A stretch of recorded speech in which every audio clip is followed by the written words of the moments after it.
वालेकुम, क्या हाल है? ठीक ठाक है। एक नई वीडियो के साथ। तो अगर आपने वीज़ा अप्लाई किया, वर्क वीज़ा या विजिट वीज़ा अप्लाई किया, तो आप ये अप्लाई करके मेरी वीडियो देख रहे हैं, तो मैं आपको सबसे पहले एक क्लियर चीज़ बता दूं कि जब आपने वीज़ा अप्लाई किया है बहरीन का, वर्क वीज़ा या विजिट वीज़ा, वो सिर्फ चेक होगा पासपोर्ट नंबर के साथ और चेक होगा LMR की वेबसाइट से, और किसी तरीके से वो आप उसका स्टेटस नहीं चेक कर सकते हैं। मतलब कि आप डिटेल में उसको नहीं चेक कर सकते हैं।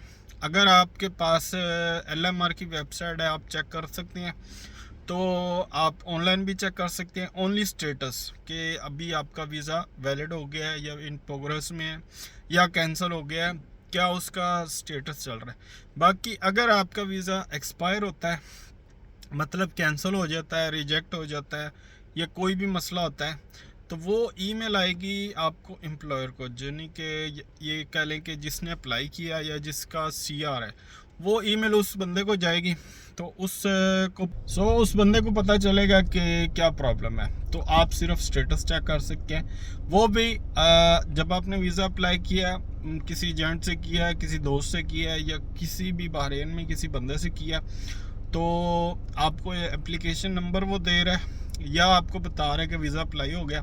तो चेक करने के लिए अगर आपके पास एप्लीकेशन नंबर है तो उससे चेक कर सकते हैं, नहीं तो दूसरा एक ऑप्शन होता है पासपोर्ट नंबर से। क्योंकि जब आपका वीज़ा अप्लाई होता है, तो आपका वीज़ा अप्लाई होता है, एक तो पासपोर्ट और पासपोर्ट के पेज, जो फर्स्ट पेज होता है वो उससे, दूसरा मेडिकल होता है। ये दो चीज़ें होती हैं वर्क वीज़ा के लिए। और जब आपने विजिट वीज़ा अप्लाई करना है तो उसका भी ऑप्शन है कि वो 1 ईयर का मल्टीपल वीज़ा भी अप्लाई कर सकते हैं। तो उसके अंदर क्या होता है कि आपको 1 ईयर के मल्टीपल वीज़े के अंदर आपको 3 मंथ का स्टे मिलता है। तो फिर आपको इन आउट करना पड़ता है, तो फिर आप 3 मंथ रह सकते हैं, लेकिन उस पर काम नहीं कर सकते। एक ऑप्शन ये होता है कि आप 3 मंथ के लिए यहाँ पे हैं, तो आपको कोई काम मिलता है, कोई जॉब मिलती है, किसी भी जगह कंपनी की तरफ से ऑफ़र आती है।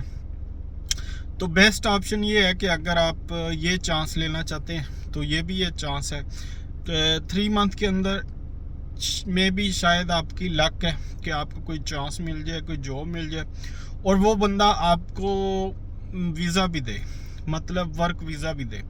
तो फिर आप अपने डॉक्यूमेंट्स को दे के चले जाएं। तो ये है कि आप यहाँ से आउट होंगे तो वो वीज़ा आपका अप्लाई कर देगा। तो इस तरह के भी होते हैं जिनको मैं 2-3 दोस्तों को जानता हूँ। एक बंदे की मैंने वीडियो भी बनाई थी, अगर आप देख सकें मेरे पेज के, वो यहाँ पे आए थे तकरीबन 3-4 मंथ हो गए। तो वो टेलर के, मतलब टेलर का काम जानते थे, तो उनको यहाँ पे विजिट वीज़े पे आके यहाँ पे एक जगह काम मिल गया, तो वो यहाँ से गए थे, तो फिर उसी शॉप के अंदर वो वर्क वीज़े पे आ गए थे। तो ये भी चांस है। बाकी अगर वर्क वीज़ा है तो वर्क वीज़े के लिए 1 ईयर का वर्क वीज़ा होता है। तो अप्लाई करने के बाद से लेकर जब तक वीज़ा रेडी नहीं होता, मतलब उसकी पेमेंट नहीं, फ़ीस पेमेंट नहीं करते, तकरीबन 20 से 25 दिन लग जाते हैं नॉर्मली वर्किंग डेज़ के अंदर। तो उसके बाद जाके वो वीज़ा इन पेमेंट में आता है। यानी कि जो 20 दिन, फर्स्ट 20 दिन होते हैं ना, वो तो एडवर्टाइजिंग के अंदर जाते हैं, तो उसकी अलहदा से एक फ़ीस होती है, लेकिन वो टोटली वो एम्प्लॉयर को वो पे करनी होती है फ़ीस। तो उसके बाद वो वीज़ा फ़ीस पे करके तो उसको 1 दिन के बाद ही उसको प्रिंट करवा सकते हैं। बाकी अगर आपको कोई बंदा कह रहा है कि वीज़ा अप्लाई हो गया, ये एप्लीकेशन नंबर है, तो इसके काफ़ी लोगों के साथ ये चीज़ हो रही है कि एक बंदे का वीज़ा अप्लाई करवा के उसने अगर 10 बंदों से पैसे ले के वो वीज़ा अप्लाई करवाया है ना, तो वो 10 बंदों को एक ही ID दे देगा।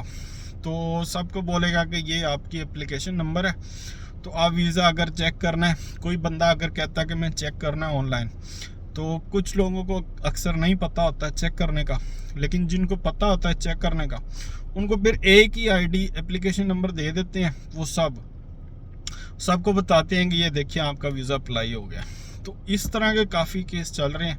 तो पैसे बंदे लेके आजकल मतलब यूज़ कर रहे हैं, ये केस भी काफ़ी हो रहे हैं। तो दूसरी अपडेट ये है कि अगर आपका वर्क वीज़ा बहरीन के अंदर एक्सपायर हो गया है तो उसको चेंज करने के लिए अभी एक LMR ने एक नया मतलब नया तरीका किया है कि अगर आपका वीज़ा एक्सपायर होने से 1 मंथ पहले वो ग्रेस पीरियड के अंदर चला जाता है, तो ग्रेस पीरियड के अंदर अंदर आप अपना वीज़ा जो है वो चेंज कर लें।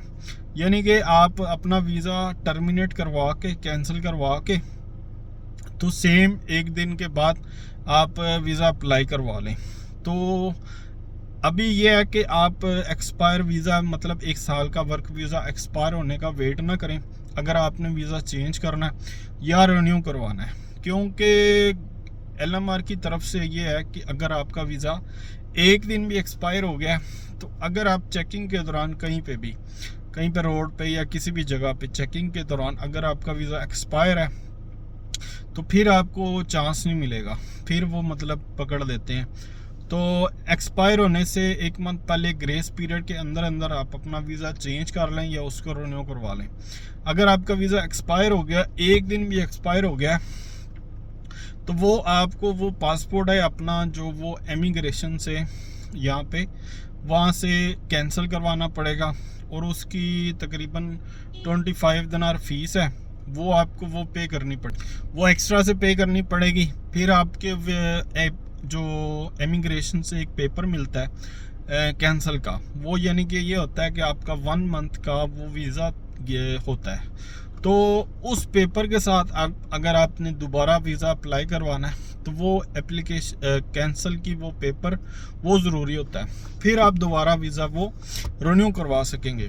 अगर वो आपके पास 1 मंथ का भी टाइम गुजर गया कैंसिल करवाने के बाद भी, फिर दोबारा आपको कैंसिल करवाना पड़ेगा एमिग्रेशन से, वो आप खुद नहीं करवा सकेंगे, किसी एजेंट को आप अपना पासपोर्ट दे के तो वो कैंसिल करवा सकेंगे। दूसरी बात ये है कि दूसरी चीज़ ये है कि अगर आपने मोटरसाइकिल का लाइसेंस लेना है या ड्राइविंग लाइसेंस लेना है तो LM मरूर ने मतलब ट्रैफिक पुलिस वालों ने अभी एक नया कानून किया है कि अगर आपने लर्निंग ले लिया, आपने मेडिकल करवा लिया, मतलब आई टेस्ट होता है वो करवा के जब आपने जाना है टीचर के पास ना घंटे लगा के, तो फिर आपको जो डेट मिलेगी वो आज अभी के टाइम के लिए अभी कुछ बंदों को स्टार्ट हो गई है, कुछ को ये है कि जल्दी मिल रही है। लेकिन गवर्नमेंट का ये कानून है कि अगर आपको टेस्ट की डेट लेनी है तो कुछ को 6 मंथ की डेट मिल रही है, कुछ को 8 मंथ की डेट मिल रही है। तो ये चीज़ हो रही है। इसका वजह क्या है कि काफ़ी एक्सीडेंट हो रहे हैं, जिसकी वजह से वो कहते हैं कि बंदों को मतलब जितने बंदे कम से कम लाइसेंस लें और मोटरसाइकिल का हो या गाड़ी का हो, तो वो फर्स्ट पेमेंट जो अपनी है वो तो ले लेते हैं, यानी कि लर्निंग की और मेडिकल की। यानी ये 35 दिनार लर्निंग लाइसेंस की है और 5 BD मेडिकल की फ़ीस होती है, वो उन्होंने फ़र्स्ट ले लेनी है। फिर आप टीचर से घंटे लगाएंगे, तो जब आपने टेस्ट की डेट लेनी है ना, वो कुछ को 5 मंथ, कुछ को 7 मंथ, कुछ को 8 मंथ की भी डेट मिल रही है। तो मतलब इस दौरान ये है कि 6 मंथ के अंदर अंदर कुछ 70% बंदे जो होते हैं वो कहते हैं कि नहीं छोड़ो, नहीं लेना। तो ये चीज़ हो रही है। तो अगर आपकी फर्स्ट डेट के अंदर टेस्ट में अगर आप पास नहीं होते हैं तो फिर आपको दोबारा से टेस्ट मतलब 6 घंटे आपको लगाने पड़ते हैं टीचर के पास, तो फिर आपकी डेट लेंगे तो फिर वो 6 मंथ की डेट मिलेगी। यानी कि आपका जो ड्राइविंग लाइसेंस या मोटरसाइकिल का लाइसेंस है ना, वो तो ये रूटीन के अंदर 1-2 साल तो ऐसे ही चले जाएगा। तो ये जो बंदे मतलब सोच के आ रहे थे या सोच रहे थे कि हमने जाके बस ड्राइविंग लाइसेंस या मोटरसाइकिल का लाइसेंस ले लेना और ये काम स्टार्ट करना है, तो 1-2 कंपनी ऐसी हैं डिलीवरी के लिए, तो वो तो बिल्कुल ले नहीं रही बंदे। यानी कि वो अपने वीज़े चेंज करते हैं वहाँ पे सप्लाई के अंदर, तो उसके बाद आप उस कंपनी के अंदर डिलीवरी का काम कर सकते हैं, फूड डिलीवरी का। और जो बंदे अभी के टाइम के लिए जिन्होंने वीज़ा अप्लाई करवा लिया, या अगर कोई बंदे वीज़ा अप्लाई करवाने लगे हैं वर्क वीज़ा, तो आप कभी भी डोमेस्टिक वीज़ा लेकर ना आए। मतलब जो घर का वीज़ा होता है उसके अंदर एक हाउसमेड होती है, एक ड्राइवर होता है। ड्राइवर का वीज़ा वो इमिग्रेशन का वीज़ा होता है। तो फिर एक गार्डन का काम के लिए वो भी ड्राइवर उसमें आता है इमिग्रेशन के वीज़े में, यानी कि डोमेस्टिक वीज़ा होता है। तो वो वीज़ा अब अभी के टाइम में ये है कि आप उस पर काम नहीं कर सकते बाहर।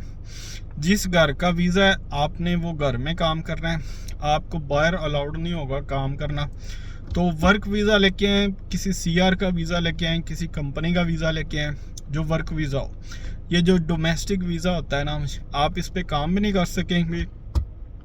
और जो कल की न्यूज़ आई है उसके अंदर उन्होंने बताया कि अगर आपका डोमेस्टिक वीज़ा है, आपका कॉन्ट्रैक्ट अपने एम्प्लॉयर के साथ फिनिश भी हो गया है, तो फिर भी आप उसको चेंज नहीं करवा सकेंगे।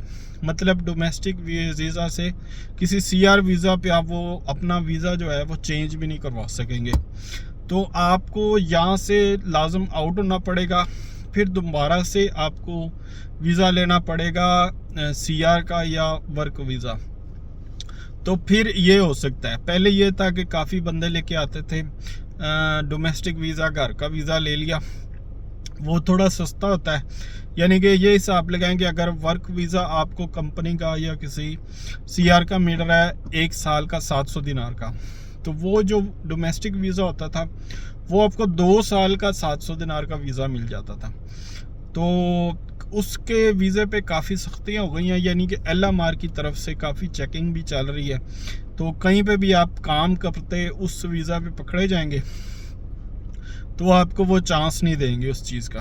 लेकिन डोमेस्टिक वीज़े पे अगर आपने उस एम्प्लॉयर के पास काम करना है तो वो अलहदा से एक एग्रीमेंट होता है, तो वो एम्प्लॉयर के साथ होता है। तो आपने उसके पास काम करना होता है। अगर आप वो उस काम से मतलब उसके पास काम नहीं करते हैं, वहाँ से भाग जाते हैं, तो फिर अगर वो आपको एक दफ़ा रनवे डाल देगा ना, तो आप उस रनवे को निकलवा नहीं सकेंगे। मतलब आपने वीज़ा लगवाना है, कुछ भी करना है, यहाँ से आउट होना है, तो वो आपको एम्प्लॉयर के पास जाना पड़ेगा। तो फिर वो जब तक वो रनवे ख़त्म नहीं करेगा ऑन सिस्टम में, तो वो आप यहाँ से आउट भी नहीं हो सकेंगे। तो वो वीज़े के लिए थोड़ी मतलब सख्तियाँ ज़्यादा हैं। वो इस वजह से कि काफ़ी जो यहाँ घरों में हाउसमेड थी, वो ये है कि वीज़ा लेके एक दफ़ा आ जाती थी तो वो घर से भाग जाती हैं। फिर घर से भाग के मतलब बाहर काम किया किसी भी जगह पे, तो जितनी देर काम किया, जब ख़त्म हो गया वीज़ा तो वीज़ा चेंज करवा लिया। कुछ इस तरह के सिस्टम चल रहे थे, जिसकी वजह से यानी कि दिन ब दिन अगर आप देखेंगे न्यूज़ के अंदर, तो दिन ब दिन हर चीज़ों को टाइट करते जा रहे हैं, जिसकी वजह से हर चीज़ को एक तरीके से कर रहे हैं। यानी कि आप देखेंगे बहरीनी हर जगह फर्स्ट ऑप्शन होगी काम के लिए, जॉब के लिए। अगर आप मतलब फार्मेसी पे भी किसी बंदे को ज़रूरत है ना, सेल्समैन की या किसी भी फार्मेसी के अंदर जॉब के, तो वो सबसे पहले बहरीनी को रखेंगे। उसके बाद अगर कोई बहरीनी अवेलेबल नहीं है उस जॉब के लिए या कोई नहीं मिल रहा, तो फिर वो दूसरे आदमी को रखेंगे फार्मेसी के जॉब के लिए भी। तो ये है कि थोड़ी मुश्किल हो रही है जॉब में। तो वीडियो अच्छी लगी हो लाइक कर दें, चैनल को सब्सक्राइब कर दें। Thank you.